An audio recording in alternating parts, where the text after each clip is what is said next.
नमस्कार। मैं अजय सोलंकी, फ्लूटिस्ट, बांसुरी बजाना सीखें सीरीज़ के प्रथम एपिसोड में आपका हार्दिक स्वागत करता हूं। इस एपिसोड में मैं आपको बताऊंगा कि बांसुरी से सरलता से कैसे साउंड निकालें, पहली बार में ही कैसे साउंड निकालें या बहुत कम समय में कैसे साउंड निकालें।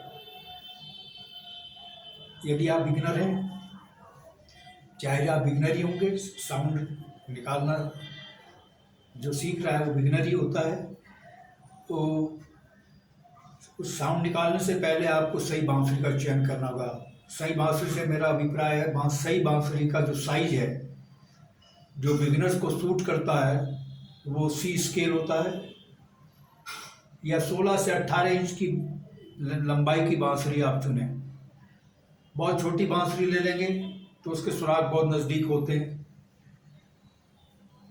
और एयर ब्लोइंग होल भी बहुत छोटा होता है, तो उस बांसुरी से साउंड निकालना, एयर ब्लो करना, अंदर एयर डालना, वो मुश्किल हो जाता है। और बहुत लंबी बांसुरी लेंगे 88 इंच की, जैसे ए बेस्ड, जी बेस्ड, 21 इंच की, 28 इंच की लेंथ की, तो उसमें जो बांसुरी के सुराख हैं बहुत दूर दूर होंगे, उसमें पंजा फैलाना मुश्किल हो जाएगा और साउंड निकालना भी मुश्किल होगा कि उसमें एयर डालना मुश्किल हो जाएगा। तो 16 से 18 इंच के बीच की, 16 इंच की या 17 इंच की या 18 इंच की लेंथ की या 18.5 इंच लेंथ की बांसुरी आपने, और उससे साउंड निकालने की कोशिश करें। आपने सही बांसुरी का चयन कर लिया। अब आइए टेक्निक पर, कैसे साउंड बांसुरी से आप निकालेंगे, इस टेक्निक पर आए हम। साउंड निकालने से पहले आपको ज्ञात होना चाहिए कि बांसुरी को पकड़ा कैसे जाता है। बांसुरी को पकड़ने की ग्रिप अच्छी होनी चाहिए। दोनों जो अंगूठे हैं बांसुरी के नीचे इस तरीके से, और जो सुराख पर उंगलियां होंगी आपकी, वो उंगलियों के सिरे नहीं होंगे। ज़्यादातर बिगिनर ऐसे सिरे रखते हैं उंगलियों का मध्य भाग, ये वाला भाग सुराखों के ऊपर आएगा। इस तरीके से पकड़कर बांसुरी को आप बांसुरी को लिप्स से लगाएंगे। लिप्स का जो सेंटर है आपका ये वाला, और बांसुरी का सेंटर ये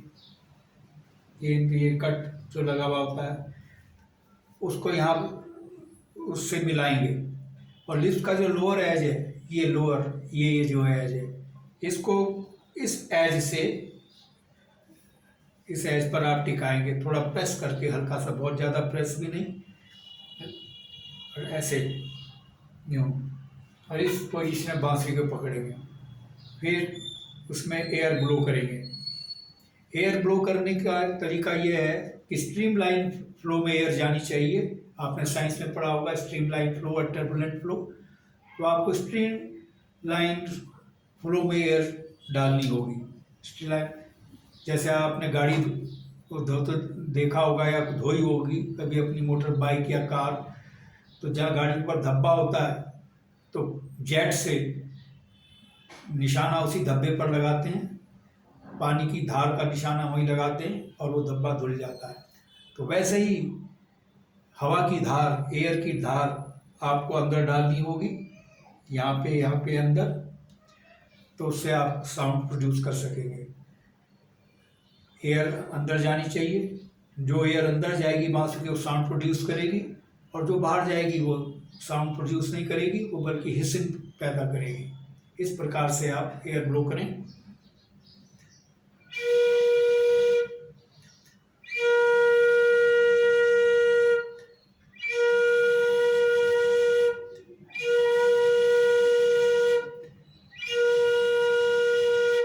ये अगर ऐसे साउंड निकालने में आप नहीं निकाल पा रहे हैं तो आप इस तरीके से साउंड निकालने की कोशिश करें।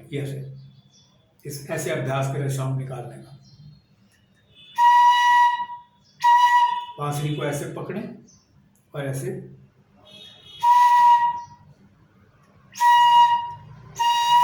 अगर ऐसे भी साउंड नहीं निकल रही है तो एक तरीका शीशी से साउंड निकालने की कोशिश करें।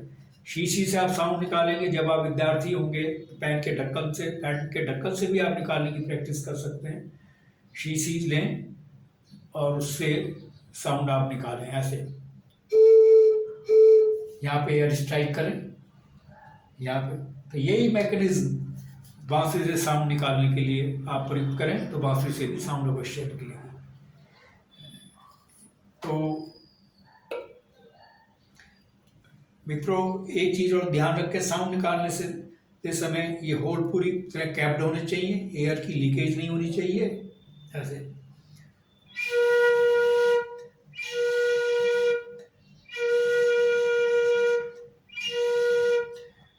अच्छी साउंड वो मानी गई है जो शंख की तरह निकलती है।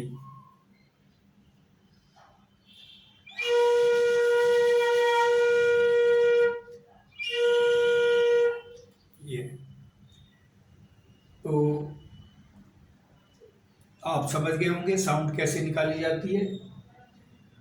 ये बांसुरी मैंने बना के दिखाया, ये एयर ब्लोइंग होल है, यानी ये वाला होल, और ये सबसे नीचे वाला होल सुराग बांसुरी का पा कहलाता है। ये था, ये नी, ये सा, और ये रे, और ये गा, ये एयर ब्लोइंग होल हो गया। यानी जब सारे होल बंद होंगे तो पा बजेगा। और ये जो है ये गा के बाद माँ है, गा, यानी जब सारे होल खुले होंगे तो माँ बजेगा ऐसे।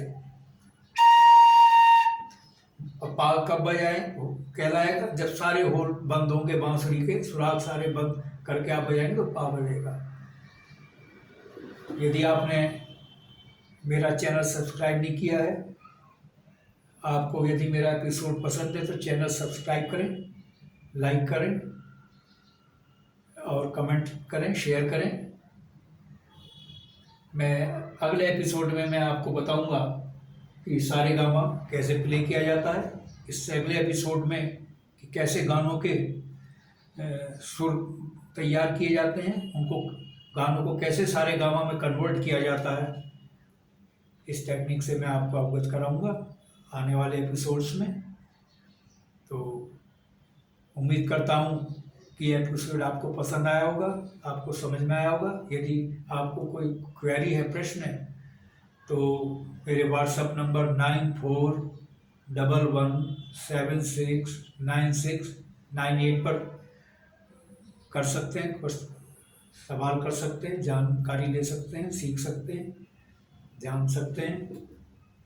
बस आज इतना ही। धन्यवाद, नमस्कार।